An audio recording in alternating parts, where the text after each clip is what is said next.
Bir dənə də gecə var. O gecənin adı Leylətür Rəğaibdir. O adı o gecəyə mələklər verib. Gecə bir dənə də namaz var. O namazı sizə deyirəm, 12 rükət namazdır. O da inşallah qeyd olunur. Mən necə qılınacaq baxarsınız, çox çətin deyil.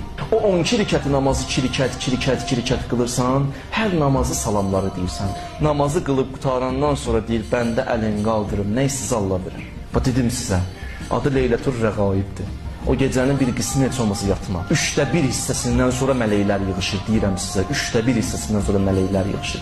O anlar dua elə, o anlar hacəti istə, Allahla razım yaz elə, münacat elə, gör Allah sənə nələr verəcək. O gecəni oyaq qaldın, o günün orucunu tutdun, o qədər mələk sənin üçün dua edir, sən də qarşılıqlı elə. O gecə başla salavatlar deməyə mələklərə. Namaz qıl, dualar elə. Əhl-i Beytə hədiyyə namazları qıl, Peyğəmbərə hədiyyə namazı qıl.